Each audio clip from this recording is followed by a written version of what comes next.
dia, me alegra revê-los, me alegra, e eu acho que todos comungam do mesmo sentimento, de um reencontro, hoje bastante festivo, estamos nos aproximando do final de ano, os últimos eventos já estão previstos até o fim de novembro, depois um bom recesso para recomeçar um ano com toda a energia. Nós temos programado, como sempre, alguns comentários relativo ao interstício da última reunião até agora. Tivemos vários eventos. Na última reunião, tivemos o segundo encontro de academias, em que teve a participação da nossa com Passo Fundo. Foi bem interessante, 8 mini palestras, muito de alto nível. Eu acho que todos comungam com essa ideia, já que o quadro, que foram quase 4 horas, não houve redução do número de participantes, tendo em vista que a cada 20 minutos tinha um novo palestrante com temas bem interessantes. Tivemos uma reunião cultural nesse período em que o palestrante foi o nosso acadêmico, Dr. Sérgio de Paula Ramos, que falou sobre Fernando Pessoa era alcoolista. Também foi algo bastante gratificante, e eu felicito, já que está aqui presente. E preencheu bastante o nosso mês a questão da eleição de novos candidatos. Tivemos uma renovação interessante, desejável, muito qualificada, de 5 novos membros, que não preciso citar, porque todos os conhecem o nível de cada um que representa. E realmente tivemos na cadeira número 8 o acesso ao Dr. Sérgio Martins Costa, na cadeira 10, Liselotte Menck Aré, na cadeira 12, Leandro Zimmermann, na cadeira 46, Ennio Moriguchi, na cadeira 59, José Miguel Schatkin. A eles, nossas boas-vindas e o desejo que sejam membros muito participantes e que suas qualidades reconhecidas reflitam dentro do nosso meio. Isso já pode ser visível, já que serão 2 palestrantes do dia de hoje, em que a acadêmica Liselotte falará sobre enxaqueca, um novo olhar para uma doença crônica, e o acadêmico Leandro, arritmias cardíacas no dia a dia.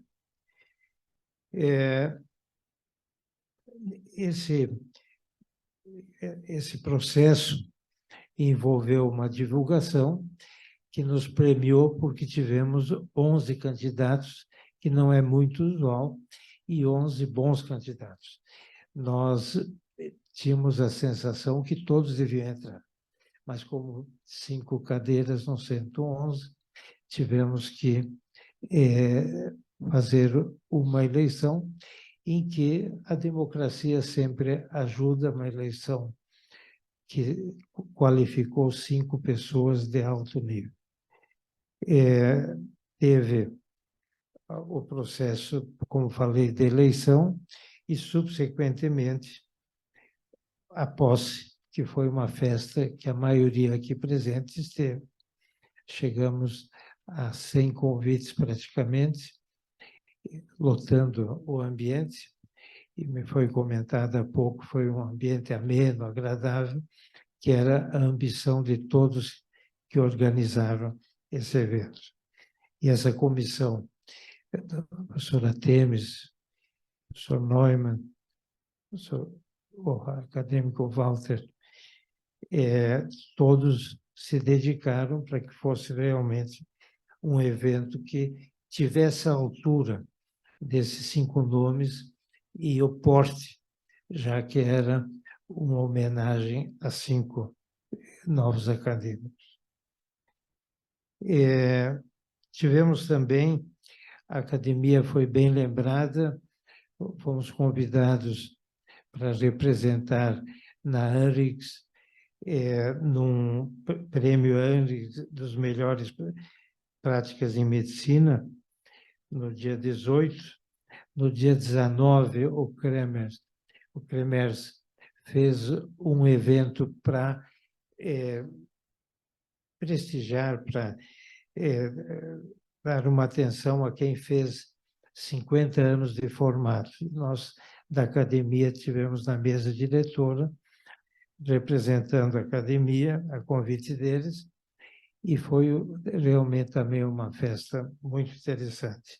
No dia 20, nos representou o Dr. Walter, já que eu não pude estar presente, porque foi dividido em 2 dias, já que eram muitos cinquentenários que receberam essa homenagem. E, naturalmente, retoma algumas atividades que vêm pela frente. Quero anunciar e pedir a atenção da reunião de Ciência e Tecnologia, que vai ser no dia 8. Vai ser um tema bem interessante, vacinas genéticas, benefícios e riscos, com o Dr. Salmo Raskin, e, como sempre, bem organizada e dirigida pelo professor Juliano. E temos também, no dia 26 de novembro, o encerramento do nosso ano, vamos dizer, com o encontro de 5 academias. Será uma reunião leve, será virtual, porque é difícil fazer uma reunião grande no momento. Cada academia vai apresentar um palestrante de 30 minutos, portanto, encerraremos com as academias que estão convidadas, de São Paulo, que nós temos uma ponte já antiga de outras gestões, com São Paulo e Rio Grandense, em que convido, o ano passado já se convidou outras 2, Santa Catarina e Paraná, e nesse ano inclui a de Minas Gerais. E aos poucos essa reunião se torna uma coisa mais nacional e despretensiosa, porque realmente para fazer uma reunião de academias adequada, teria que ser algo de porte de um congresso, e claro que teria 1 ou 2 dias de atividade, que hoje em dia ainda não comporta, principalmente para nós que temos recursos limitados. É nossa intenção, já desde o início da nossa gestão, quando criamos o Conselho de Ex-Presidentes, de termos uma reunião para debater patrocínios, o que é ético, o que é possível e o que não é. Nessa reunião da ANRICS tinha patrocinadores, que para nós não comporta, mas na área financeira até tinha um laboratório, mas é outro tipo de instituição. Mas nós poderíamos, eventualmente, ter um critério que viabilizasse algumas coisas que para nós hoje dependemos dos próprios acadêmicos para que as coisas aconteçam. Então, pretendemos trazer o Conselho para de ex-presidentes para trocarmos uma ideia se isso é viável. Certamente a decisão vai ser a desses experientes colegas nós não induziremos, mas gostaríamos realmente de que a academia pudesse ter eventos, cursos, e que tivesse patrocinadores éticos. Não envolveríamos empresas de cigarro, de álcool, de remédios, coisas que teriam interesses comerciais. Mas já tivemos patrocínios das nossas co-irmãs no livro dos 30 anos e não quebrou ética nenhuma, assim teriam outras opções. Temos uma ambição, para finalizar, de terminar os fóruns de desenvolvimento. Tínhamos um fórum ainda para finalizar, aí o Covid nos segurou 2 anos e meio, sem nada presencial, e no início do ano que vem, quando reinicia, talvez tenhamos esse encerramento dos fóruns, e daí uma assembleia para aprovar algumas modificações que forem pertinentes. Bem, para finalizar esses comentários, eu diria que hoje é um dia festivo, primeiro pelo caráter presencial e a boa frequência. Nas eleições nós tivemos 52 membros da academia presentes, que é um bom quórum, e hoje também temos uma presença gratificante. E por quê? Teremos a homenagem ao Dr. Arnaldo José Costa Filho, homenagem que é um sentimento coletivo da estima que nós temos a essa pessoa, que completa seus 100 anos, e também prêmios dos futuros médicos e contistas que são, vamos dizer, afiliados da nossa diretora cultural. Eu, dito essas palavras, assim, que é um overview do que foi esse último período, eu gostaria de pôr em votação 3 atas. Pois não? Eu queria apenas lembrar os colegas que nos meses de novembro e dezembro nós ainda teremos a nossa tradicional sessão cultural, que eu conto com a presença de todos. Muito obrigada. Se depender, doutora Mília, nós vamos no Natal ter alguma coisa também. Bem, de qualquer maneira, é ótimo que há 2 anos atrás nós tivemos aquele curso dos novos talentos. E eu não me omiti aqui, que me fez lembrar agora, que continuam dos novos talentos as apresentações de uma página na Zero Hora, no Caderno Vida, que parece que ajustamos ponteiros, está sendo mais palatável para a população, um texto com linguagem jornalística que a população entende. Bem, eu retomo então a questão. Eu gostaria de pôr em votação as 3 atas, justifico porque 3. A primeira ata, a 283, não foi votada porque foi a reunião das academias e não estava muito pertinente tocar em atas. A 284 é da reunião essa, onde está bem descrito cada apresentação, e a de hoje. Então, como todos receberam essas atas, eu pergunto se tem alguma ressalva advinda dos colegas. Tendo em vista que não há comentários, dou por aprovada a ata e dou seguimento ao nosso trabalho, convidando ao acadêmico Sérgio a tomar meu lugar para dar andamento às palestras e às devidas apresentações. Pois não. Desculpe, era a intenção, mas dar a palavra a quem fosse. E o professor Gottschalk só gostaria de falar.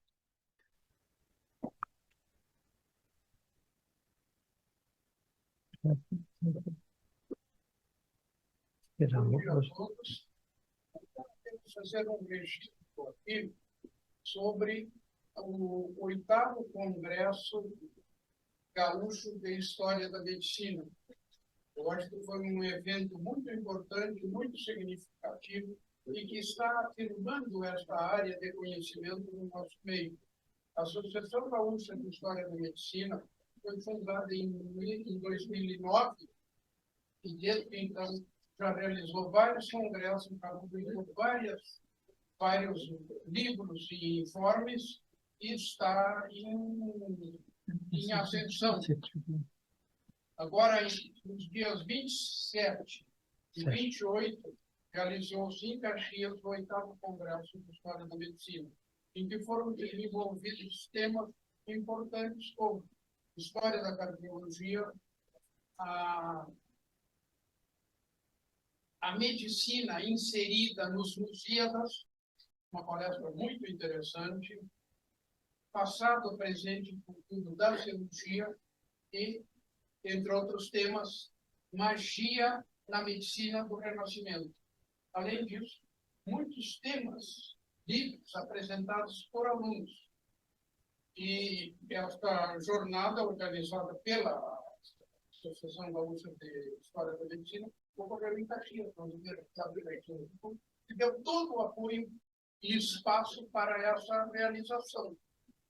Eu ressalto aqui também o empenho da nossa confreira, Maria Helena Itaque Lopes, que tem se dedicado muito a esses eventos e a beleza com que esse certame aconteceu. Então, acho que isso aqui merece um registro. A história da medicina tem tudo a ver com a nossa academia, tem tudo a ver com a nossa... Muitos de nós somos membros da Associação Gaúcha de História da Medicina.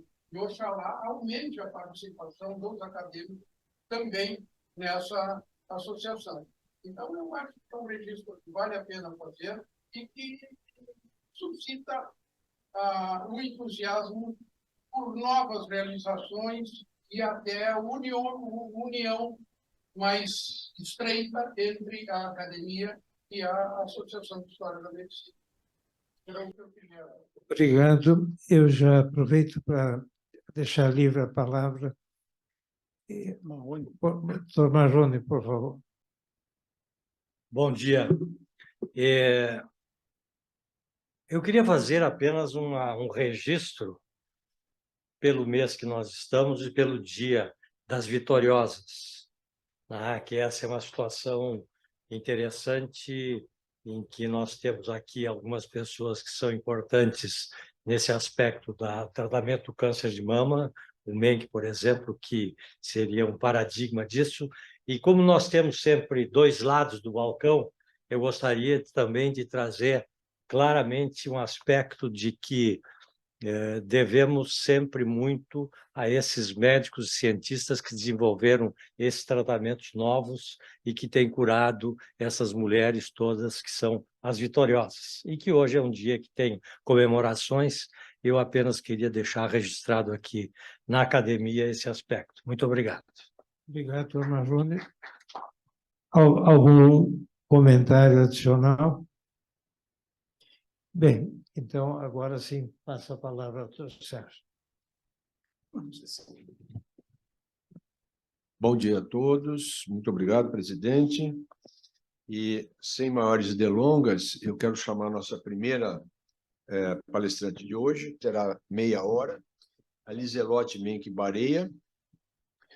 Está com um pouco de microfonia, não dá para tirar isso?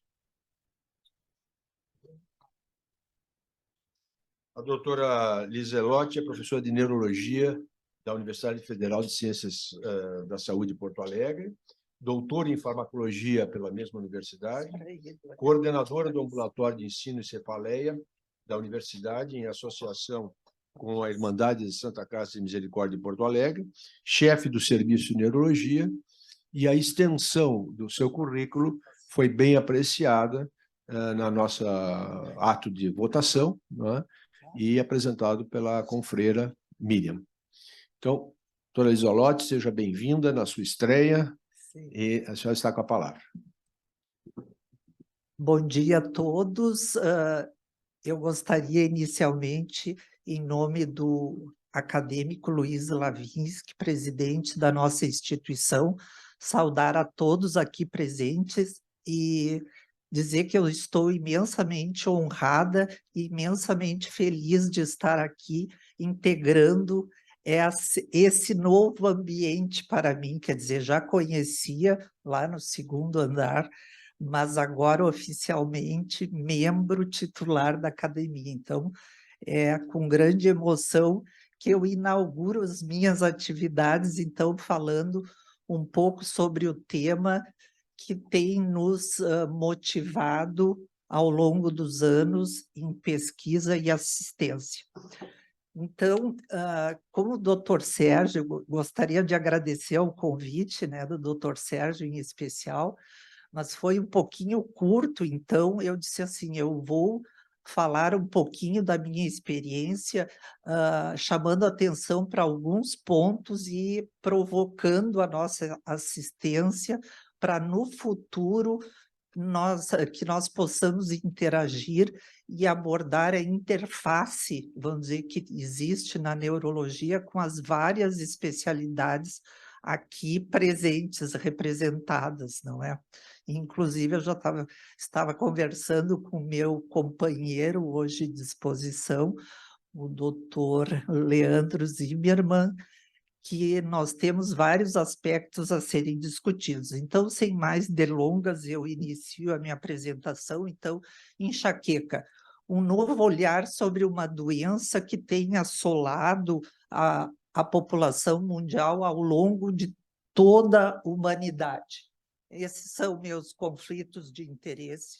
Os tópicos principais que eu vou abordar, eu quero comentar com vocês os conceitos atuais de enxaqueca e também abordar conceito atual, as características gerais, esse conceito que é extremamente importante, mais novo, os novos tratamentos disponíveis e considerações finais.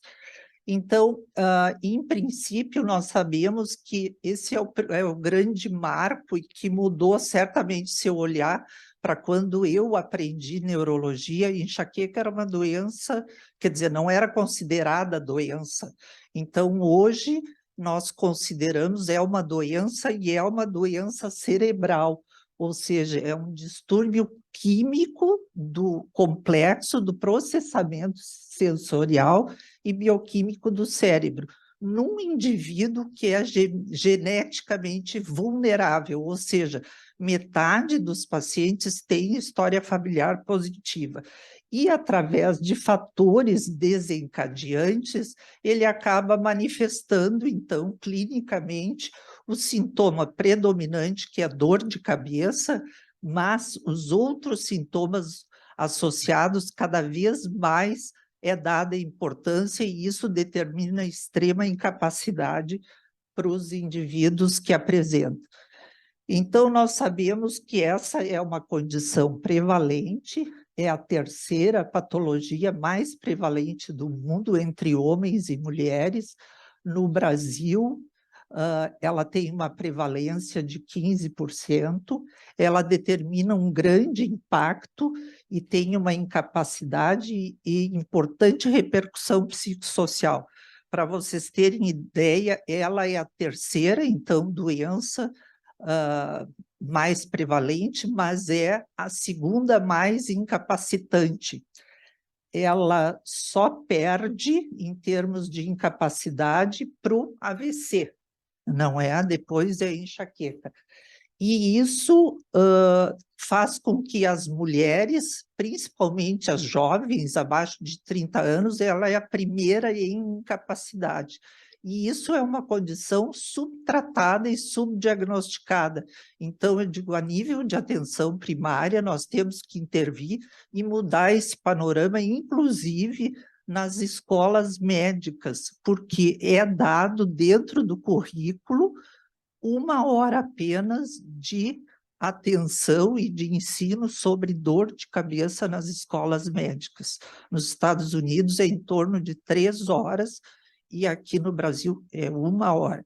E nós não conseguimos mudar isso. Então, mas é uma doença para a qual não existe marcador biológico. O diagnóstico ainda é clínico e é feito a partir dos critérios diagnósticos constantes na Classificação Internacional da Cefaleia, cuja última edição é de 2018. Então, o paciente, para ter o diagnóstico, precisa ter pelo menos 5 crises em que pelo menos 2 dessas 4 características estejam presentes, que a dor seja unilateral de qualidade pulsátil de moderada a forte intensidade e que piore com atividades rotineiras e tenha pelo menos um sintoma associado como náuseas ou vômitos, fono e fotofobia. Ela também tem um caráter hereditário e isso é extremamente interessante. Essa identificação dos genes da enxaqueca hemiplégica familiar foram publicados e identificados em 1992, e foi nessa época que a enxaqueca realmente mudou no seu conceito, o patamar para uma doença cerebral. Ainda ela pode ter uma frequência episódica ou ser crônica quando o indivíduo tem mais que 15 dias por mês de dor de cabeça. E ainda ela atualmente tem sido questionada quanto ao fato de ser uma doença progressiva, porque estudos observacionais que já são mais antigos demonstram que existe uma associação, ou seja, pessoas que têm principalmente migrânia com aura, não é? E que usam contraceptivos orais, elas têm maior incidência de AVC, vamos dizer, a posteriori. Então, tanto que isso modificou uma conduta de abordagem nas mulheres com idade para gestar, de que não se use, então, contraceptivos orais combinados. Eu quero aqui mostrar que a enxaqueca é uma doença de várias fases.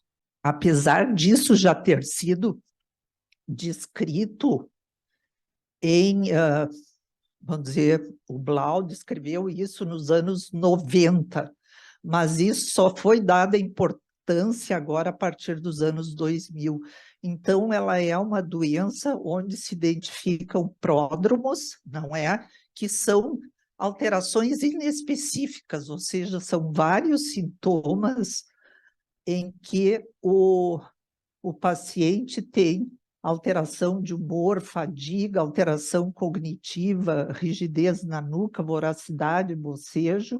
Isso pode anteceder em 2 até 48 horas. Então, vejam que a incapacidade já começa aqui, porque o paciente, então, se tem distúrbio cognitivo, desatenção, ele não rende, ou seja, ele é induzido ao presenteísmo, ou seja, ele está presente no seu trabalho, no seu estudo, mas não rende de forma adequada.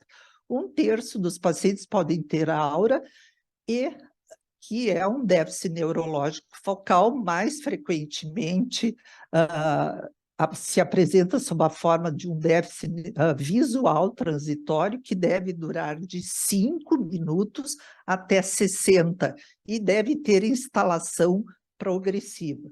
Isso acontece, então, só em 1/3 dos pacientes, e depois é seguida de uma dor com as características já mencionadas, e ainda o paciente pode ter a fase de pós-dromo, ou seja, ainda é a fase de resolução, que pode durar mais um dia, em que o paciente também tem alterações cognitivas, fadiga, cansaço, ele não tem mais a dor aguda, mas ele ainda não rende totalmente quanto à sua funcionalidade. Isto, então, assim, o mais interessante dessas imagens é o fato de que isso comprovou que a fase de pródromos, não é? Isso são estudos funcionais de PET scan em pacientes que estavam tendo crise de migrânia desencadeada pela ingestão de nitrito. Então, pôde-se ver que esses pacientes, na hora que estão tendo um pródromo, como bocejo, eles têm, no caso, hiperintensidade na região do hipotálamo, e isso, ou quando o paciente tem já náusea e vômitos, tem hiperatividade aqui no tronco cerebral, nível do núcleo salivatório superior. Então, isso configura definitivamente que a enxaqueca é uma doença, e não apenas uma vasodilatação na fase de cefaleia ou uma vasoconstrição na fase da aura, como Wolff pensava em 42, né, no século passado, para hoje em dia ser interpretada, então, como como uma disfunção do sistema trigêmino vascular. Então, é a ativação desse sistema trigêmino vascular que faz com que o paciente tenha os sintomas. E esse aqui é o substrato, digamos, da aura, é a onda de depressão cortical alastrante que se inicia no polo occipital e se dirige anteriormente. Então, isso é uma situação que não, as pessoas sempre dizem, mas quando a gente tem aura pode estar tendo um AVC. Não, vejam bem por que isso eu sempre comento com os alunos, porque essa porção posterior é território da artéria cerebral posterior, e depois já o parietal é da artéria cerebral média, e quer dizer, então são sintomas de múltiplos territórios vasculares, então, que se dão por esse mecanismo fisiopatológico. E o que nós temos de tratamento para essa condição? Nós temos drogas inespecíficas, como o dipirona e os anti-inflamatórios não esteroidais, e drogas específicas. As antigas eram os derivados do ergot, que hoje em dia praticamente sem uso, porque eles têm muito efeito adverso, não é? Através da sua longa meia-vida, ele de 24 a 48 horas, então eles são mais propensos a serem associadas com cefaleia por uso excessivo de medicação. Então, as drogas atualmente usadas são os triptanos, não é? Que já estão no comércio há 30 anos, exatamente 30 anos, o que o sumatriptano entrou em 92, e nós temos aqui no nosso meio, além do sumatriptano, o zolmitriptano, o risa e o naratriptano. Já temos até cópias, não é, do sumatriptano e do naratriptano. E agora nós temos no sistema trigêmino vascular outros neurotransmissores.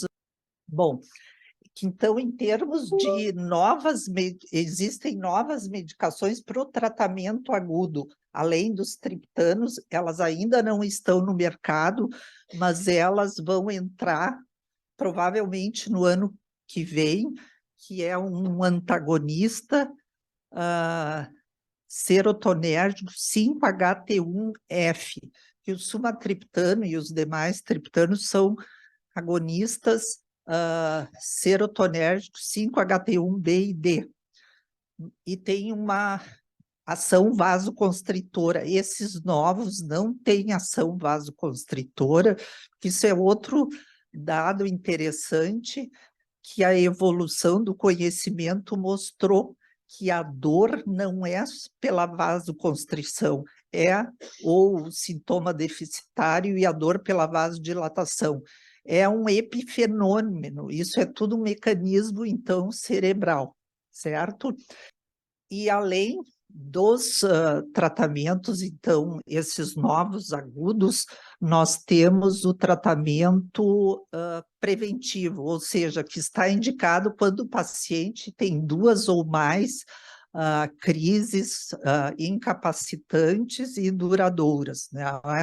E aí, o tratamento convencional, então, é esse, em que com nível A de recomendação, nós temos os beta-bloqueadores, o propranolol e o metoprolol, e os bloqueadores do canal de cálcio, a flunarizina, e dos anticonvulsivantes, o topiramato e a gabapentina.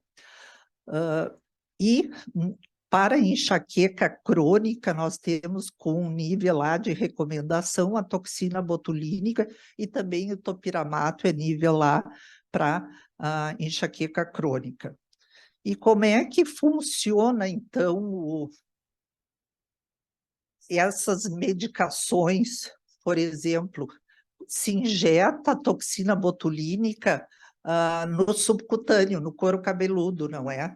E isso através de um mecanismo de endocitose vai para dentro da célula e vai migrar para o sistema trigêmeo vascular, então modulando as vias nociceptivas.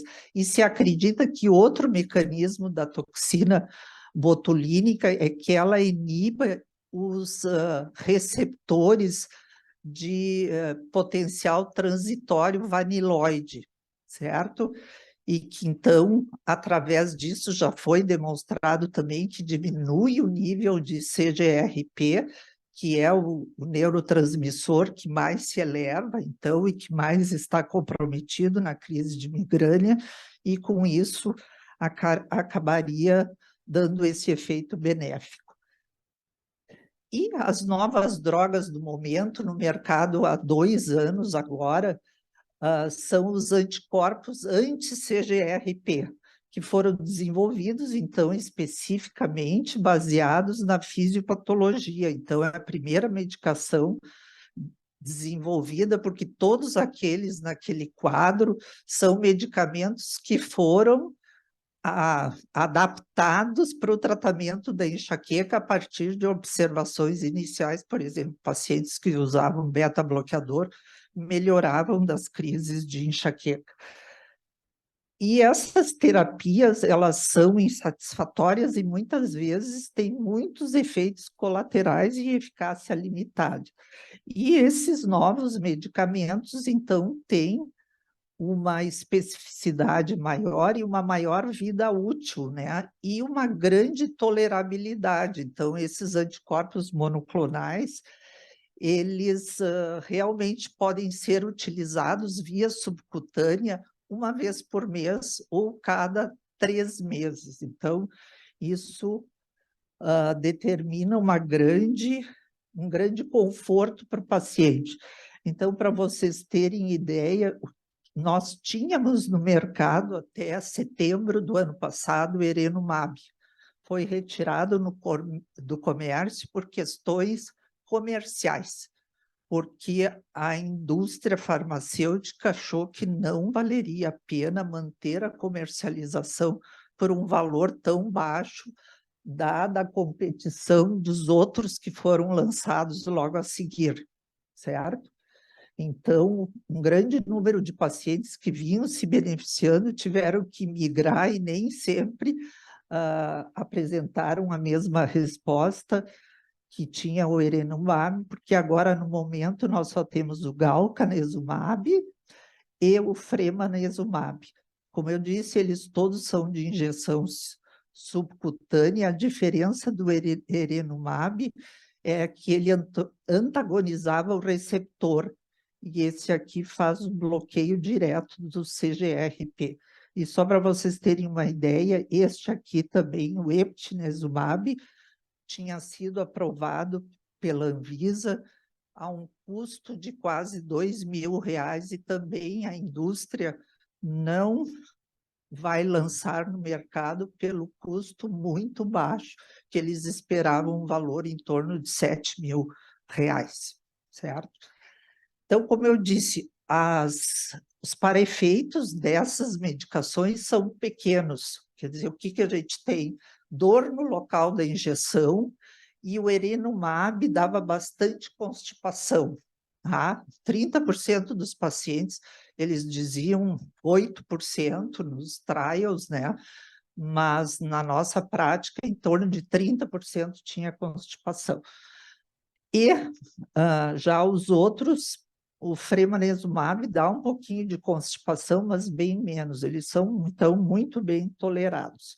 E essa é a apresentação do Fremanezumab e do Galcanezumab, ali está tapado, mas é uma caneta em que o paciente, então, faz a autoinjeção.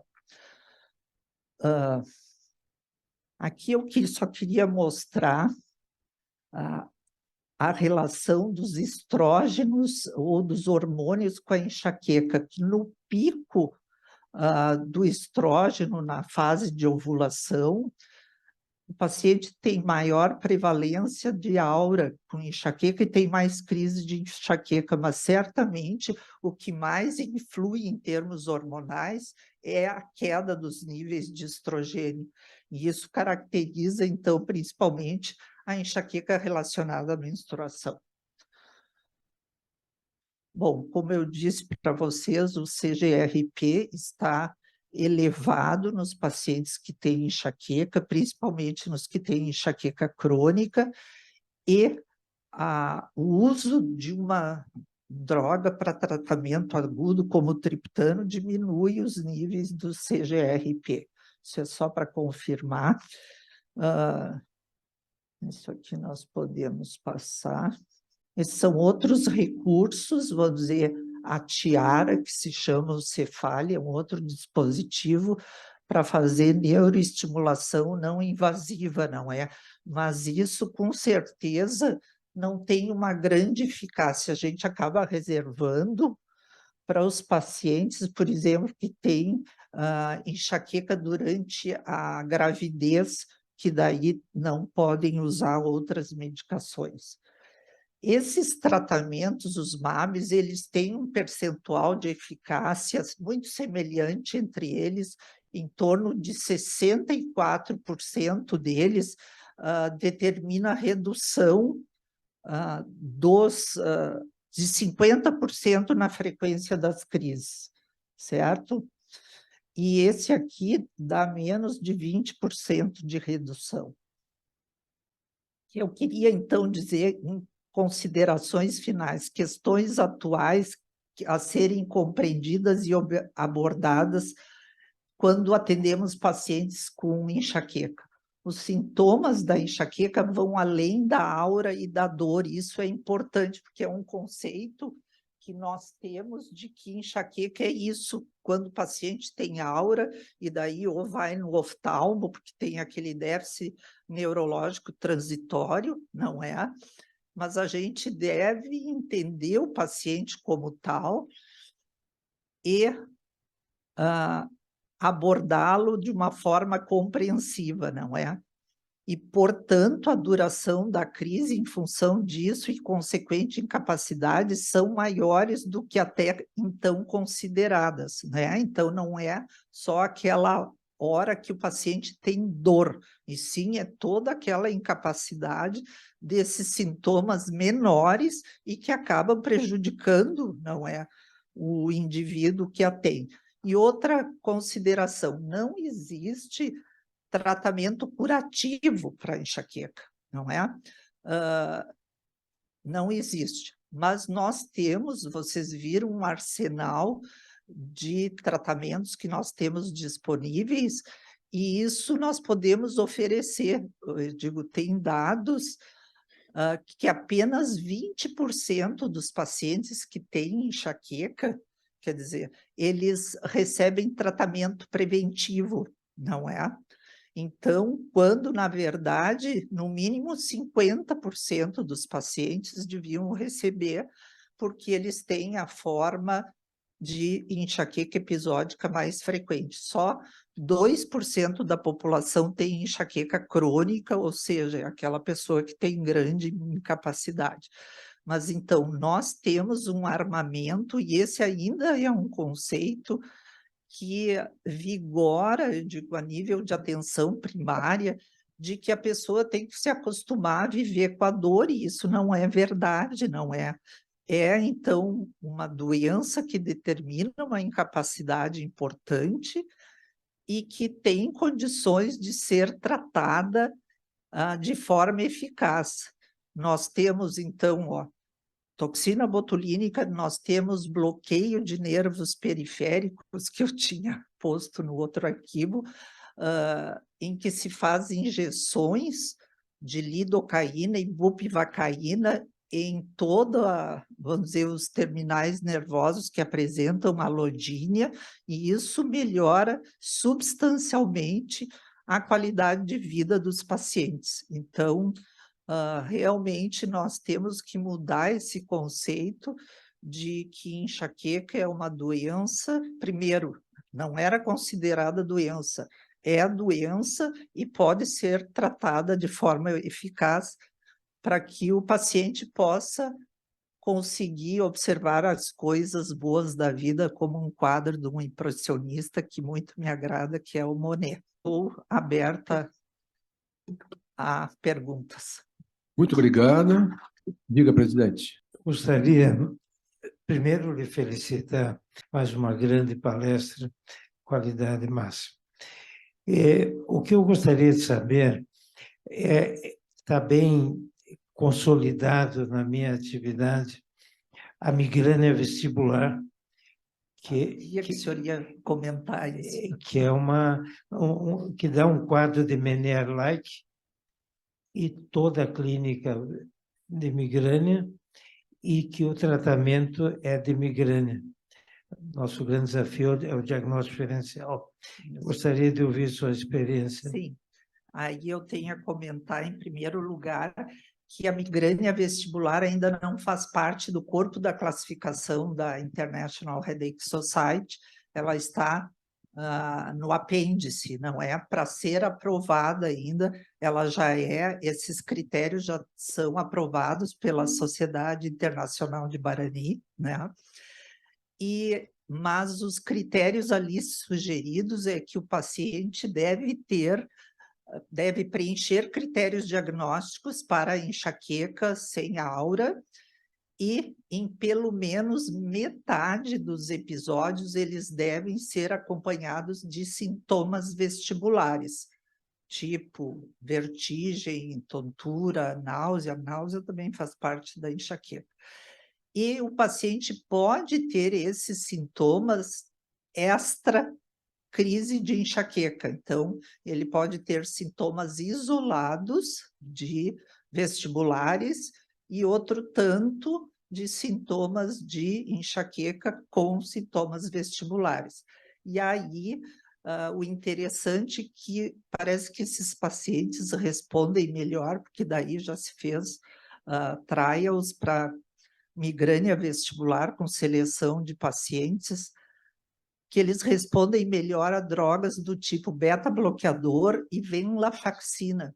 Na minha experiência, embora eles deem como primeiro o propranolol, mas eu acho que eles ficam muito bem com venlafaxina, esses pacientes.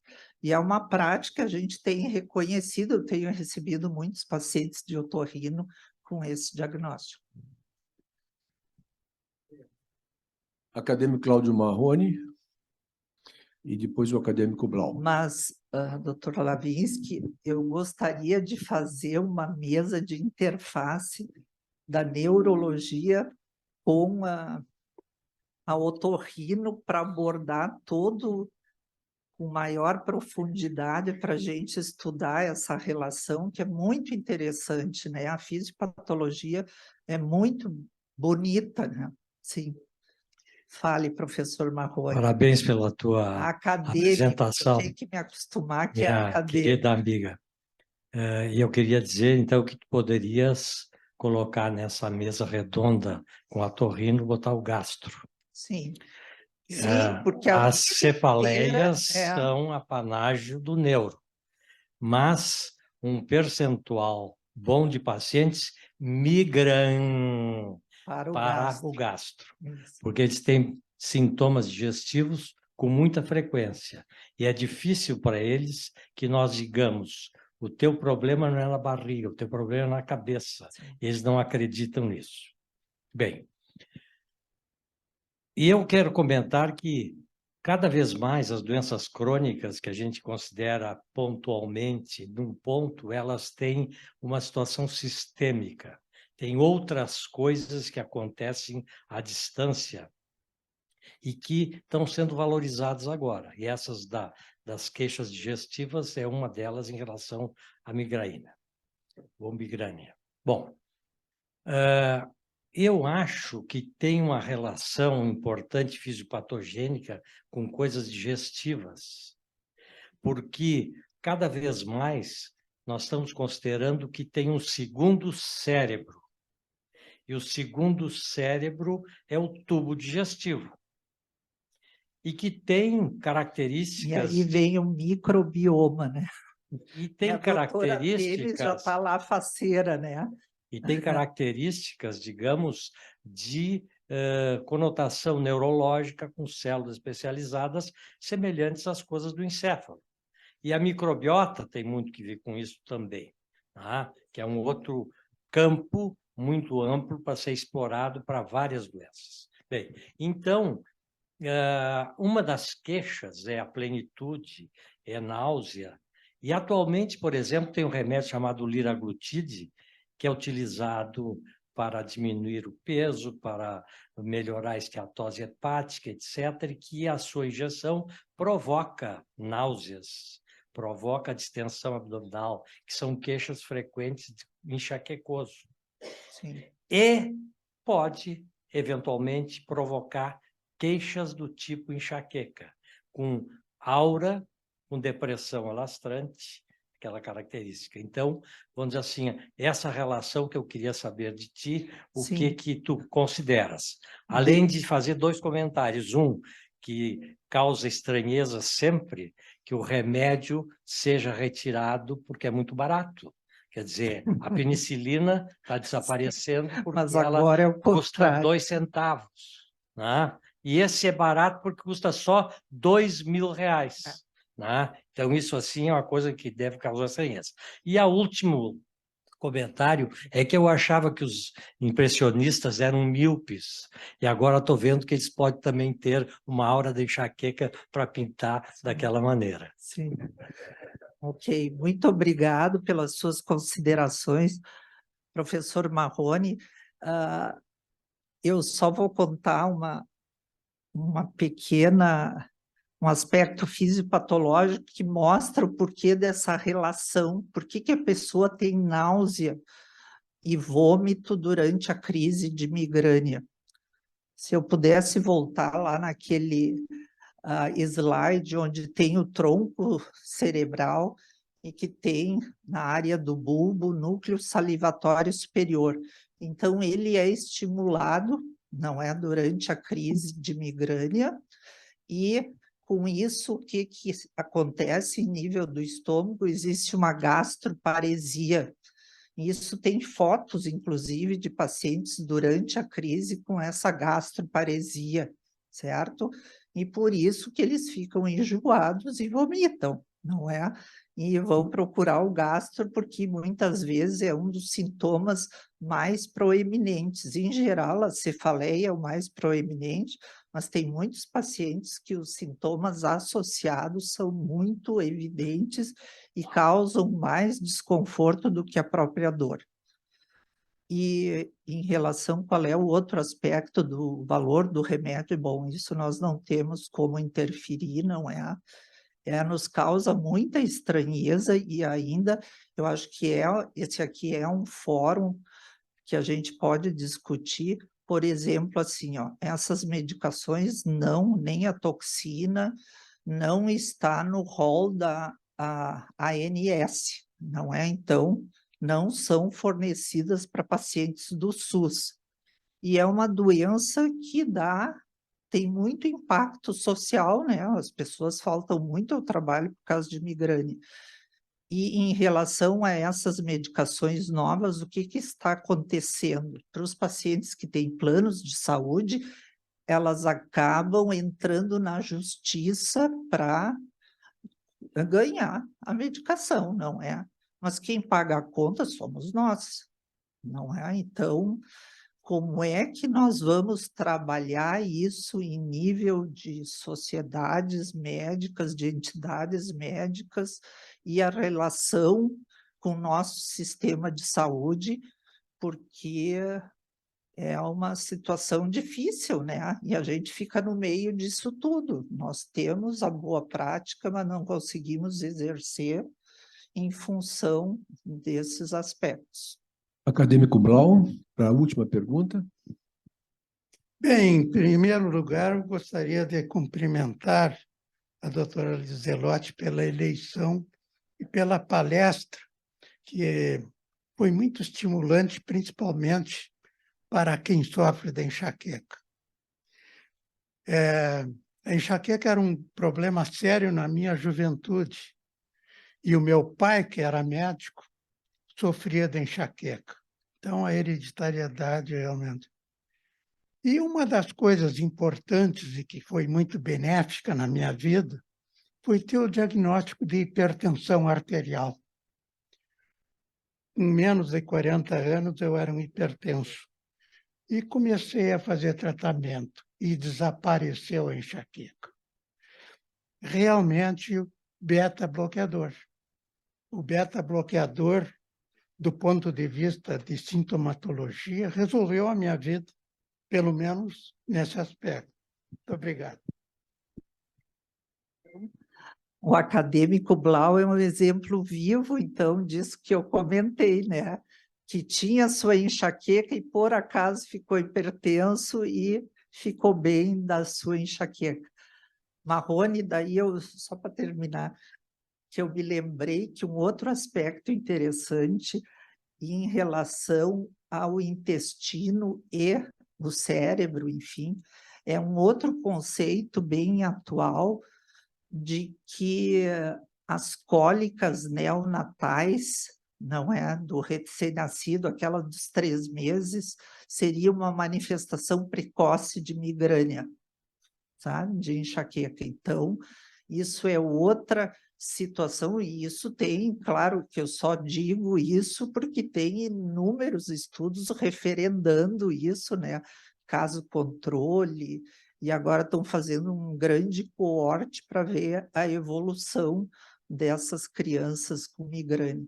Mas certamente o doutor Giuliani, que está por aí, certamente, num futuro próximo, nós vamos mapear os genes, porque certamente tem vários genes que caracterizam, porque tem pacientes que têm manifestações da migrânia não dolorosas ou de dor abdominal recorrente ou de vômitos cíclicos e que depois, na vida adulta, vão ter migrânia. Certamente, esses pacientes deverão ter um genótipo diferente daqueles que só têm migrânia, por exemplo, na vida adulta.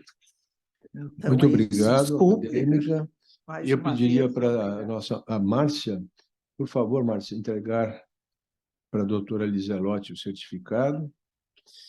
E sem mais delongas, pelo adiantado da hora, eu vou chamar então o doutor Leandro Zimmermann para a sua palestra. Ele é professor titular da Faculdade de Medicina da URGS, ex-presidente e atual membro do Conselho Deliberativo da Sociedade Brasileira de Arritmias Cardíacas e da Sociedade de Cardiologia do Rio Grande do Sul, doutor em cardiologia pela Duke University e URGS, chefe da equipe de arritmias cardíacas do Moinhos e do Clínicas. Seja bem-vindo, acadêmico Leandro, está com a palavra. Obrigado, Sérgio. Obrigado pela apresentação e obrigado pela recepção, pela acolhida. É uma enorme honra, e eu digo isso do fundo do coração, é uma enorme honra estar aqui com vocês. A gente vai fazendo a carreira e quando chega num ponto desses, a gente, de alguma forma, se dá conta que está fazendo alguma coisa certa, né? Quando a gente olha tantas pessoas que foram ídolos na vida da gente e a gente agora está lado a lado. Então, agradeço de verdade a eleição, agradeço a parceria de todo o tempo. Estou efetivamente emocionado de estar aqui com vocês. A ideia é a gente conversar um pouquinho sobre alguma coisa que possa ser de interesse de todos. E aí a grande pergunta que vem para um especialista em arritmias cardíacas é o que dá para falar para um otorrino, para um gastro, para um neuro e que possa ser de interesse. Não vou falar de ablação, de fibrilação atrial, mas o fato é que a arritmia cardíaca é uma coisa que vale a pena ser falada. E essa na verdade, é a primeira pergunta que a gente vai se fazer. Por que é que a gente vai falar de arritmias cardíacas? Por que a gente vai falar de arritmias cardíacas? Na verdade, a resposta aqui é muito simples. Porque todo adulto já teve, tem ou terá arritmias cardíacas. Eles vão dizer, não, mas eu não tenho nada. Eu não estou falando necessariamente de sintomas. Mas o fato é que extrasístoles, que são batimentos que vêm antes da hora, praticamente todo mundo tem em 24 horas. Se a gente for falar de problemas de frequências cardíacas mais baixas, a gente vai tendo degeneração de sistema de condução. Então, quem não teve, em algum momento, vai ter arritmias cardíacas. E a segunda questão é, tá bom, mas o que é o dia a dia? Né? Quando a gente fala em arritmias cardíacas no dia a dia, o que a gente está querendo falar? Na verdade, o dia a dia é isso tudo. Tá? É a alegria, é a tristeza, é o café que a gente toma, é o álcool que a gente bebe, é a preocupação, é o estresse. Então, como é que entra essa história da arritmia cardíaca no nosso dia a dia? Eu pensei algumas dessas coisas, lógico que a gente não vai ter tempo de falar de tudo, mas algumas delas que me parecem interessantes, até do ponto de vista desse grupo de pessoas que a gente está lidando. Primeira questão que sempre surge, idade. Tá? O que vai acontecer com a idade? Bom, arritmias cardíacas aumentam com a idade, ponto. Pode ser desde as mais simples, por exemplo, extrasístoles, que é um batimento que vem antes da hora. Se a gente pegar um grupo de pessoas com menos de 40 anos de idade, a gente vai ver que este grupo tem muito menos arritmias extrasístoles do que aquele entre 40 e 80 e do que aquele com mais de 80. Quem fizer uma monitorização de 24 horas do seu coração, é praticamente certo que vai aparecer algum batimento antes da hora, e isso aumenta com a idade. Bom, vamos para outras arritmias que podem ter um significado maior, porque extrasístoles no coração normal, na verdade, não tem um significado maior. Mas fibrilação atrial, que é uma arritmia na qual a parte de cima, os átrios, ficam mais irregulares. E aqui nós já começamos a ter um significado de prognóstico, porque fibrilação atrial pode gerar a formação de coágulos. E em pessoas acima de 65, especialmente acima de 75 anos de idade, a gente começa a falar na necessidade de anticoagulação para prevenir formação de coágulos e episódios embólicos. Então, esse diagnóstico é importante. Idade aqui tem um significado grande. Se os senhores olharem, tanto do ponto de vista de fibrilação atrial crônica, como daquela paroxística, que é aquela que acontece em eventos episódios eventuais, o que a gente vai ver é um aumento gradual com a idade, seja em homens, seja em mulheres. Então, fibrilação crônica vai ser cada vez mais prevalente, fibrilação paroxística vai ser cada vez mais prevalente, e a gente tem que se preocupar com isso, porque aqui já tem alguma coisa de sinal prognóstico. E não só algumas arritmias do ponto de vista de sintomas, mas também do ponto de vista de preocupações, como síncope. Síncope aumenta com a idade, as pessoas desmaiam mais com a idade. Por quê? Porque tem mais arritmias rápidas e porque tem mais arritmias lentas. A gente começa a ter mais bloqueios atrioventriculares, começa a ter mais disfunção do nó sinusal, começa a ter maior necessidade de implante de marca-passo, que é uma coisa que vai aumentar com a idade também. Então, se a gente vai comentar a primeira questão, idade. Mas a questão idade tem uma outra coisa interessante, não é só o aumento da idade. Se a gente parar para prestar atenção, alguns dados bem interessantes também, por exemplo, fibrilação atrial e idade de menopausa. A gente sabe que mulheres que têm menopausas mais precoces, elas vão ter mais fibrilação atrial. Se a gente usar 50 anos como referência, aquelas mulheres que tiveram menopausa entre 45 e 49 anos têm um aumento de 4% em relação à referência. Aquelas que tiveram a menopausa entre 40 e 44 já tem 10%, menos de 40, 11%. Então, a questão idade, ela não só significa aumento de arritmias do decorrer da vida, como tem algumas questões específicas, até mesmo relacionadas, por exemplo, à menopausa precoce. Segundo item que eu selecionei, estresse. Estresse é o nosso dia a dia. Se tivesse uma fórmula mágica, com uma varinha de condão, de a gente dizer, muito bem, acabe com o estresse, grande parte dos problemas que todos nós vivenciamos no nosso consultório do dia a dia seriam terminados. Mas isso não existe. E a gente tem que conviver com essa questão do estresse. Qual é o problema do estresse? Do ponto de vista cardiovascular, o estresse libera a noradrenalina e isso faz a pessoa ter aumento de frequência cardíaca, aumento de pressão arterial sistólica, aumento de pressão arterial diastólica. Isso força todo o sistema cardiovascular e, por conta disso, aumenta o risco de eventos cardiovasculares, aumenta o risco de infarto, aumenta o risco de AVC, aumenta o risco de arritmias cardíacas. E tem uma série de trabalhos muito interessantes nesse sentido que mostram que momentos de pico de estresse geram um grande aumento de morte súbita. E esse é um trabalho que a gente vai ver quando houve terremoto em Los Angeles em 1994. No dia do terremoto, lógico que nós estamos excluindo as mortes causadas pelo terremoto, pelos desabamentos, as pessoas, obviamente, tomaram um grande susto, se estressaram muito. E olhem que interessante, se a gente comparar o janeiro de 93 com janeiro de 94, no dia do terremoto, tem um aumento muito importante na mortalidade súbita por conta do pico de estresse. E se a gente for olhar do ponto de vista de locais, aonde que são os locais que existem mais paradas cardíacas, a gente vai ver que são locais nos quais as pessoas se estressam muito. Obviamente, aqui nós estamos num público de pessoas que viajam muito e que não se preocupa mais com avião, mas as pessoas se preocupam com avião. E aeroporto e avião, não é por acaso, é o local onde tem mais paradas cardíacas ao ano. E não por acaso foi um dos primeiros locais que se colocou desfibriladores automáticos e semiautomáticos disponíveis, exatamente pela questão estatística. Então, a questão do estresse é extremamente importante nesse contexto. E outros trabalhos mostram que não é só a questão do estresse agudo do momento. Por exemplo, pacientes que têm uma doença específica, chamada síndrome do QT longo, que aumenta a chance de arritmias ventriculares e morte súbita, quando se fez a avaliação do que elas estavam sentindo 24 horas antes do evento, o estresse foi altamente significativo do ponto de vista de aumento do risco de parada cardíaca nas 24 horas seguintes. Então, a questão emocional claramente está ligada com a questão de arritmias cardíacas de alto risco. Existe alguma boa notícia em relação a isso? Na verdade, existe. Se a gente olhar esta mesma figura, mas de uma outra forma, o que acontecia do ponto de vista de picos de alegria? Fator protetor. Então, se por um lado a pessoa sentir estresse nas 24 horas anteriores significava mais risco de parada cardíaca e morte súbita, por outro lado, se ela estava se sentindo mais feliz e mais alegre, ela tinha um fator protetor e ela tinha um risco diminuído de arritmias cardíacas graves nas 24 horas seguintes.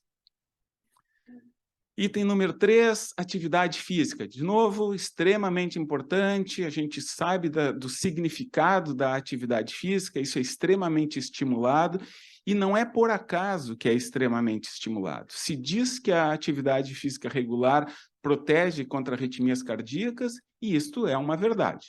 Se nós pegarmos esses dados, a gente vai ver que, do ponto de vista de atividade física convencional, aquela atividade física de leve a moderada intensidade, vai reduzir fibrilação atrial, sim, em homens 5 a 10%, mulheres 6 a 15%.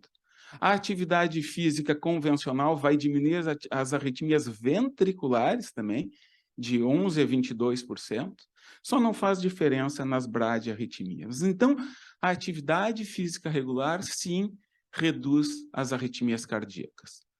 Bom, mas aí a gente vai dizer, não, mas parei um pouquinho, a gente vê atletas que têm morte súbita, a gente ouve falar que a fibrilação atrial é uma arritmia mais comum em atletas, então isso não é verdade? Não, na verdade, Mais uma vez, este é um dado verdadeiro. Depois nós vamos ter que entender como é que a gente junta as coisas. Mas o fato é que a fibrilação atrial é aumentada em atletas. Existe um quadro chamado fibrilação atrial do atleta. E não é por acaso que vocês olham na imprensa também, o jogador, o ex-jogador virou técnico e agora está com arritmia, tem que fazer procedimento, porque esses participantes de atividade física competitiva por muito tempo fazem alterações no átrio, de forma que ao longo da vida vão ter sim mais fibrilação atrial. E aí a gente entra nessa dúvida, tá, mas peraí, primeiro o Leandro falou que protege, agora ele está dizendo que piora. Como é que as coisas funcionam? Na verdade, pelo menos em homens, esta é a curva usual. Se a gente for pegar uma pessoa sedentária, ela tem mais risco de arritmias. Se a gente for pegar uma pessoa que faz atividade física leve a moderada, este é o momento mais protetor. Atividade física leve a moderada. Se a gente vai aumentar isso a nível de atleta, a gente vai ter novamente um aumento significativo. Essas curvas são baseadas basicamente em homens atletas. Existe uma discussão, talvez a mulher não tenha esse pico depois. Mas esse é o dado que se tem hoje em relação a homens atletas. Aquilo ali é em relação à fibrilação atrial, mas esta aqui é, na verdade, a grande preocupação que a gente vê. Por quê? Porque quando acontece de uma morte súbita em atleta, isso ganha uma dimensão muito grande. Porque existe essa ideia na sociedade de que o atleta é o ser quase perfeito, né? Ele é grande, ele é forte, ele é bonito. Assim, a gente não consegue imaginar como é que aquela pessoa teve uma parada cardíaca e eu, que sou meio sedentário, gordinho, não vou ter. Então, este é um dado que a gente sempre tem que pensar. Como é que funciona a atividade física extrema no ser humano? O fato é que o ser humano não foi feito para atividade extrema, ele foi feito para atividades físicas leves a moderadas. Então, o atleta tem sim risco aumentado de morte súbita, ele força demais a máquina. Esses números são muito pequenos, mas tem alguns dados interessantes. Homens têm bem mais morte súbita em atividade física do que mulheres, por exemplo. A maior parte dessas mortes súbitas são durante ou logo após o exercício. E apesar de ter uma enorme repercussão, a gente tem que ter em mente que a incidência é muito baixa. E tudo que tem incidência muito baixa é muito difícil de prevenir. A gente consegue prevenir morte súbita facilmente em pessoas de alto risco, porque aí a gente vai dar remédio, a gente vai fazer ablação com catéter, a gente vai botar marca-passos, a gente vai botar desfibriladores, mas como é que a gente vai conseguir prevenir um evento que tem uma incidência baixíssima? Tu tem atletas e atletas e atletas e atletas, qual deles vai ter o evento? Todos são de baixo risco. E por conta disso, cada vez mais se trabalha não só com a ideia dos exames preventivos, mas com a ideia de ter desfibriladores sempre presentes em atividades físicas competitivas. Bom, nós não somos atletas, mas a gente assiste jogos, tá? E a gente se envolve, e a gente se emociona. E aí a pergunta que surge é, tá, mas tem risco de assistir o jogo? E a resposta é sim, tem. A gente se estressa muito, e isso gera pico de pressão, e isso dá aumento de morte súbita. Um sueco estimou em 1 a cada 589 mil espectadores. Se a gente for olhar um campeonato brasileiro com estádios com 50, 55 mil pessoas, se todos estivessem lotados, a cada rodada deveria ter uma morte súbita. Então, não é uma coisa tão ruim assim. Mas, de novo, tudo tem o seu lado ruim, tudo tem o seu lado bom. O fato de ganhar a partida e ter aquela sensação de, puxa vida, coisa boa, estou mais leve, reduz o risco. Infelizmente, esse dado aqui de que o estresse bom da vitória reduz o risco foi muito baseado na vitória da França sobre o Brasil na Copa do Mundo. Fizeram uma avaliação da incidência de morte súbita na França naquele dia da final da Copa do Mundo, comparando com anos anteriores, e teve uma diminuição bem significativa. Então, parece que o estresse do jogo aumenta o risco, mas, por outro lado, emoções boas, mais uma vez, parecem diminuir o risco. Outro dado para a gente lembrar, porque é uma coisa muito prevalente no nosso dia a dia, como é que funciona a questão da obesidade. A obesidade está associada, sim, ao aumento de arritmias cardíacas. Não só está associado ao aumento, se vocês olharem aqui a fibrilação atrial, ao longo do tempo vai aumentando, mas este trabalho recente, publicado há menos de um mês atrás, mostra que essa separação começa mais cedo do que se previa. Se a gente for olhar aqui na faixa dos 30, 40 anos de idade, a gente já vai ver uma diferença entre os grupos. Então, é importante que a gente saiba que quanto mais precoce a gente puder prevenir a questão da obesidade, mais a gente está protegendo também o coração dessa pessoa. Cafeína, extremamente comum essa pergunta. É usual que a gente ouça no consultório: ah, eu já parei de tomar minha cafeína, eu já não tomo mais café, o que é uma pena, eu adorava tomar café. Qual é o real dado que a gente tem sobre a questão da cafeína com arritmias? Porque o que se diz é isso: café aumenta a frequência cardíaca, café aumenta arritmias cardíacas. Tá, mas existem dados de literatura que nos deem uma confirmação sobre isso? Na verdade, não. Na verdade, há alguns anos atrás, a gente se deu conta de que isso não era verdade, que isso era muito mais uma questão de que um dizia para o outro, que dizia para o outro, e lentamente isso foi entrando nas diretrizes internacionais como consenso de especialistas. E aí tu ia buscar a literatura fraquíssima. Eis que nos últimos anos, todo mundo percebeu isso e começou a fazer trabalhos. E aqui nós temos, por exemplo, 2 trabalhos espanhóis mostrando a relação de ingesta de café com fibrilação atrial. E se os senhores olharem aqui a linha da igualdade, para cá são as pessoas que tomam quase nada de café, menos de 3 cups por mês, para cá os que tomam um pouco de café, 1 a 7 por semana, e o que se viu é que para cá tem fator protetor. Quem tomava mais café tinha menos fibrilação atrial. Bom, são 2 trabalhos, talvez não seja significativo, mas o fato é que não houve esse aumento que se imaginava que haveria. Ah, não, mas em arritmias ventriculares, que são as mais graves, né? Será que isso acontece? Bom, esse é um trabalho que nós fizemos. Publicamos no JAMA, uma revista grande, pacientes com doença cardíaca, insuficiência cardíaca. Demos uma dose de um comprimido que tinha uma dose de cafeína correspondente a 5 expressos. Então, a pessoa tomava um comprimido como se ela tivesse tomado 5 expressos. Trabalho randomizado, cruzado, o grupo que fazia a avaliação num grupo, depois cruzava para o outro. O que aconteceu do ponto de vista de arritmias? Não aumentou. E aqui uma meta-análise que envolve o nosso trabalho e outros que existiram, não teve aumento de arritmias em pacientes doentes, em pacientes saudáveis, com dose alta, com dose baixa, tudo igual.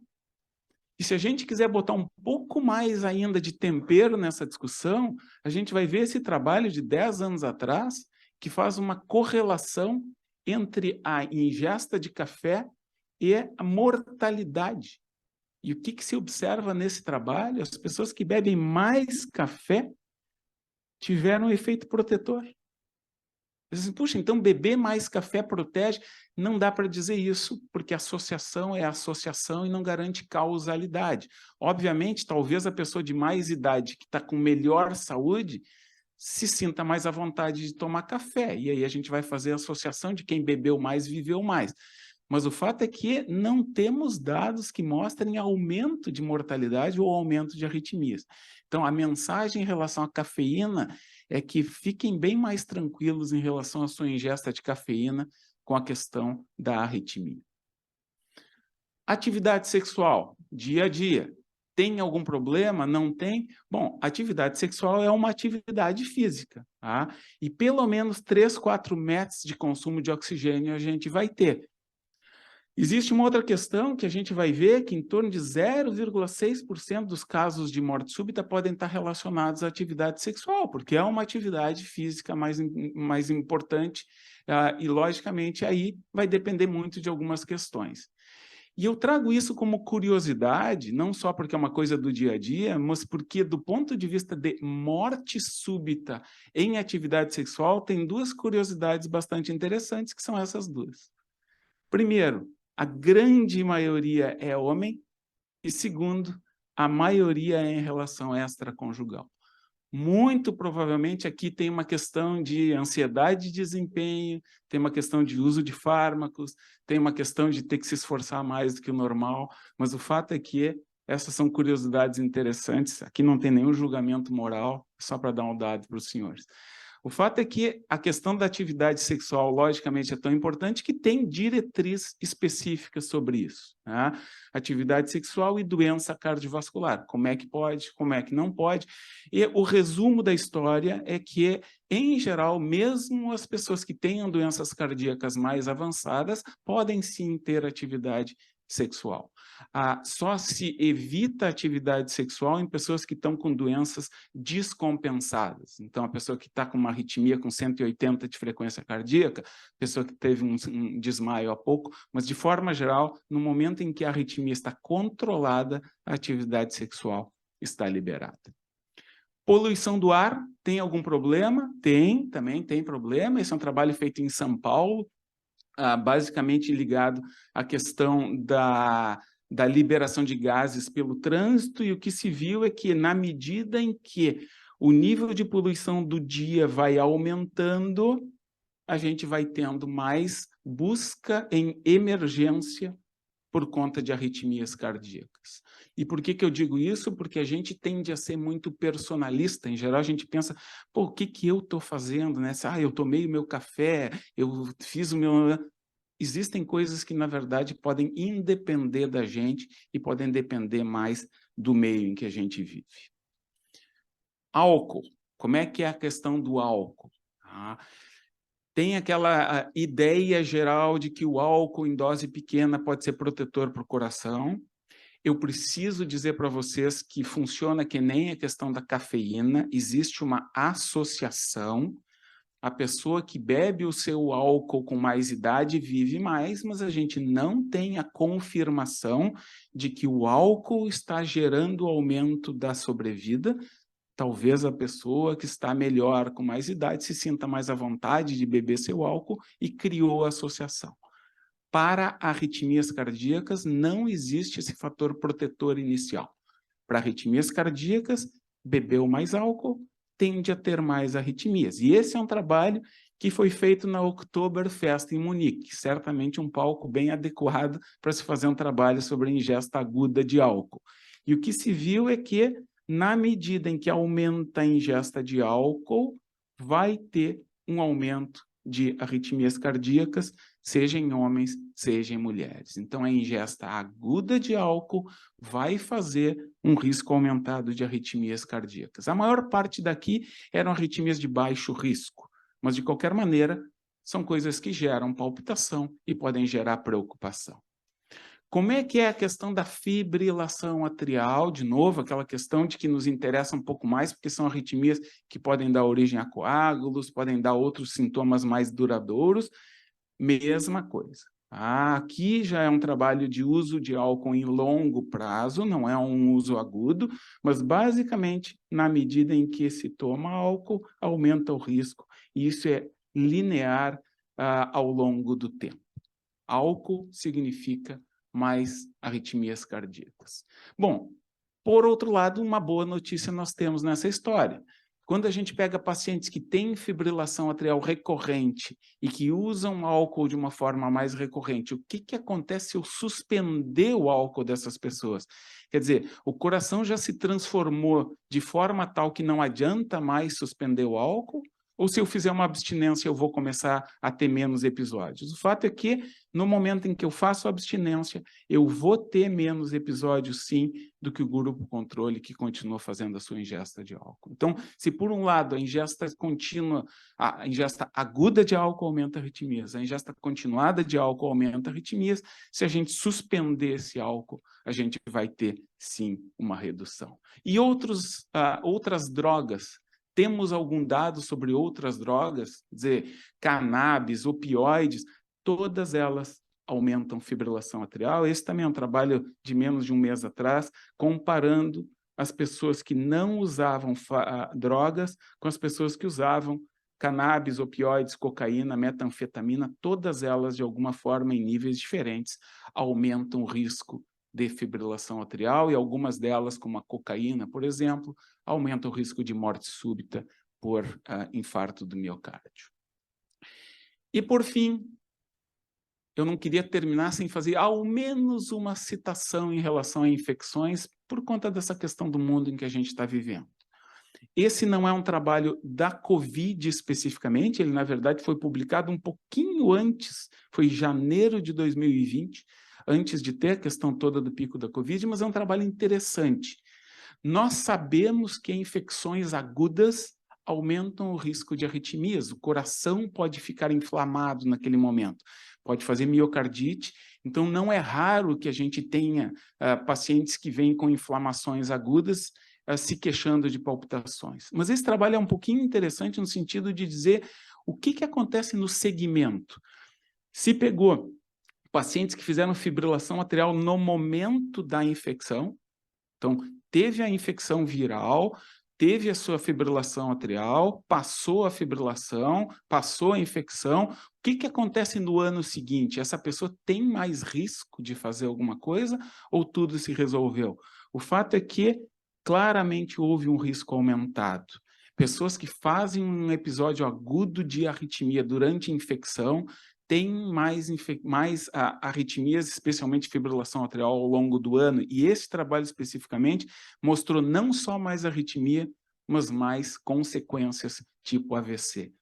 Com a questão do Covid, hoje isso é um alerta para nós. Pessoas que fazem fibrilação atrial durante a infecção aguda pelo Covid têm que ser monitorizadas de uma forma muito mais cuidadosa no ano seguinte, para ver se não estão fazendo episódios de arritmia. Então, enfim, terminando aqui minha meia hora, como é que é a questão das arritmias do dia a dia? Bom, algumas coisas aumentam, algumas coisas pioram, para deixar algumas mensagens finais para os senhores. Vários aspectos do dia a dia influenciam arritmias cardíacas, alguns deles que aumentam risco, estresse, álcool, atividade física excessiva, poluição, obesidade, mas, para terminar sempre com uma mensagem de alguma forma otimista, tem coisas que reduzem o risco, sim, alegria, atividade física regular, estilo de vida saudável. E aqui eu termino de novo agradecendo. Estar entre amigos decididamente deve ser uma coisa que diminui arritmias cardíacas. Muito obrigado. Muito obrigado, Leandro. Temos espaço para 3 perguntas, uma do acadêmico Kleber, outra do acadêmico Brandão e outra do Jorge Neumann. Bom dia, professor Leandro. Brilhante apresentação. Eu acompanhei todo o aspecto da arritmia, enfim, mas falasse no Paraguai, mas em nenhum momento eu não lembro de ter visto nenhum trabalho quando eu estudei o aspecto do câncer de esôfago em relação ao chimarrão. O chimarrão tem teofilina, tem teobromina, e se toma muito mais do que café. Ninguém toma chimarrão por menos de meia hora, 1 hora, 10, 12 cuias de chimarrão, ou até mais. Tem gente que toma o dia inteiro. Eu não sei, a pergunta é assim, existe algum trabalho sobre isso? Sobre câncer, eu sei que existe, agora eu não sei de arritmias. Obrigado. Parabéns pela apresentação, foi brilhante. Obrigado, Kleber. A pergunta é maravilhosa, tá, Kleber? O problema é que ela não tem resposta. Tá? Não, é verdade. Assim, essa é uma grande questão. Quando as pessoas vinham e aí elas diziam, tá, eu não posso tomar café, eu não posso tomar chimarrão, eu não posso comer chocolate, era fácil quando isso vinha no mesmo pacote e todo mundo dizia que não podia mesmo. Nesse momento, o café se desgarrou um pouco disso, né? O chimarrão a gente não tem dados, talvez porque seja uma coisa muito mais local e aí não houve grandes trabalhos. Eu posso te dizer que eu já tentei fazer alguma coisa nessa linha e o pessoal dos produtores de chimarrão me desestimulou um pouco, porque, segundo eles, não é fácil de saber o que tem, porque são ervas diferentes, de formas diferentes. Então, assim, a gente foi um pouco desestimulado, mas essa pergunta surge sempre e ela não tem resposta. O que eu costumo dizer, e de novo, são essas coisas que, sim, eu preciso responder alguma coisa, né? É fazer a analogia com o próprio café. Em princípio, se imagina que não seja de alto risco, mas cada pessoa sente de alguma forma. Tá? Mas essa não é uma resposta que eu tenha dados para te dar. Só te dar um ganchinho, porque aí eu tenho uma resposta. Tá? Frequentemente vem junto dessa pergunta a questão dos energéticos também. Pessoas mais jovens perguntam muito se dá para tomar energético. Energético tem trabalho. E energético aumenta o risco de arritmias, porque aí tu tem outras coisas, tipo taurina, por exemplo, que não são tão ligadas à questão da cafeína. Mas eu não tenho essa resposta para te dar, não, Cleber. Na verdade, a solução foi dada pela Faculdade de Farmácia para mim. É muito simples. Nós vamos nos pés de erva mate, colhemos as folhas e trituramos. E essa aí é certo que é erva mate. E aí tu faz o trabalho. Eu fiz em camundongos, entende? Mas não muda muito de uma erva para outra. É como o café. Claro, o café é diferente de um do outro, mas ninguém se defende com o café. Agora, a erva mate fica se defendendo. Parabéns, obrigado. Valeu. Acadêmico Brandão, por favor. Leandro, bem-vindo. Obrigado. E vimos aqui que Liselotte e o Leandro foram aquisições importantes aqui para a nossa academia. Olha as palestras que eles fizeram, parabéns. Só um comentário, né? A fibrilação arterial passou a ser um tema forte na cardiologia hoje. Cada 3, 4 conversas entra a fibrilação arterial. A questão só, você discorreu bem sobre influências, causas e possíveis associações. Você acha que fibrilação arterial, a incidência ou a prevalência, está aumentando ou nós que aumentamos a nossa capacidade de detecção? Porque eu digo por mim, há tempos atrás falar de fibrilação, mas não com a relevância que tomou o assunto no dia de hoje. Eu posso dizer que, em termos de publicações, o Leandro trouxe coisas bem recentes aqui, passa a ser um tema dos mais conversados em cardiologia. Está aumentando ou nós que melhoramos a nossa capacidade de detecção? Não, Brandão, na verdade, ambos. O maior fator de risco para fibrilação atrial é a idade. E na medida em que a população está cada vez envelhecendo mais, cada vez a gente vai ter mais fibrilação atrial. Acima de 70 anos de idade, 5% da população tem, acima de 80 anos de idade, 10% da população tem, é uma curva logarítmica. Então, se a média de idade da população vai aumentando, a gente vai ter cada vez mais. Segunda questão importante é a questão de que o estilo de vida predispõe cada vez mais a isso. Terceira, cada vez a gente tem mais facilidade de monitorizar. Sim, a gente tem Apple Watch, a gente tem uma série de coisas que hoje em dia facilitam o diagnóstico. Aquela pessoa que te dizia, eu tive uma palpitação, e aí tu dizia, tá, mas vamos ver o que acontece. Hoje diz, eu tive uma fibrilação atrial, está documentado aqui. Tá? Mas o que talvez tenha feito a maior diferença é que quando a gente tem formas mais efetivas de tratamento, a gente tende a levar mais a sério as coisas. A gente tende a aumentar a discussão. Tá? E a gente não tinha muita coisa para fazer até 15, 20 anos atrás. Então, a conversa era sempre, fibrilação atrial, meio que faz parte do jogo. Nos últimos 20 anos, mudou isso, né? A gente tem a questão de anticoagulantes mais novos, a gente tem a questão da possibilidade de tratamento com ablação. Então, se a gente bota isso no pacote, né? As pessoas estão envelhecendo mais, eu tenho tratamentos melhores, eu tenho mais documentação. Hoje em dia, a fibrilação atrial efetivamente virou uma febre. E te digo, isso é uma ideia que eu tenho, especificamente, né? Para mim, em curtíssimo espaço de tempo, vai se criar uma especialidade de fibrilação atrial. Sim, eu sei que parece loucura essas coisas, porque assim, tudo era médico, e aí daqui a pouco, não é tudo médico, tem o clínico, tem o cirurgião, tem o gineco. Bom, aí dentro da clínica era tudo clínico. Não, agora tem o cardiologista, não. Agora dentro da cardio, já tem o arritmologista, já tem insuficiência cardíaca, parece que nunca vai parar. O fato é que dentro da arritmia, te prepara. Em seguida vai ter o especialista em fibrilação atrial. Neumann. Eu vou me associar aos parabéns, achei ótima palestra, muito bem-vindo também, muito legal. Eu queria entender um pouquinho melhor a questão da atividade física e a relação que tem. Os dois extremos são fáceis, né? O cara que passa o dia sentado no sofá, vendo televisão, e o atleta profissional. Onde é que é esse moderado? Eu tenho tentado buscar isso e tenho visto referências em relação ao número de passos que uma pessoa dá por dia. Vejo coisas como 4.000 seria o mínimo, 8.000 o ideal, alguma coisa por volta disso. E também vejo referências de que mais importante que isso é a velocidade da marcha. a pessoa pode caminhar pouco, mas se caminha rápido, a atividade física seria equivalente a quem caminha mais de uma forma mais lenta. O que pode nos dizer sobre isso? Existe alguma coisa?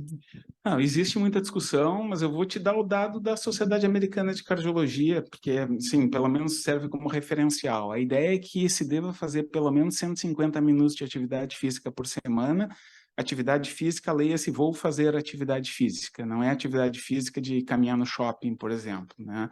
Então, assim, esse é mais ou menos o padrão. Se a gente puder trabalhar em torno de 65% da frequência cardíaca submáxima, que vai dar, assim, eu estou tentando pegar a idade média aqui, deve dar em torno de 110, 120 batimentos por minuto. Tá? Porque tu pega 220, tira a idade e aí, em cima disso tu faz em torno de 70%, 80%.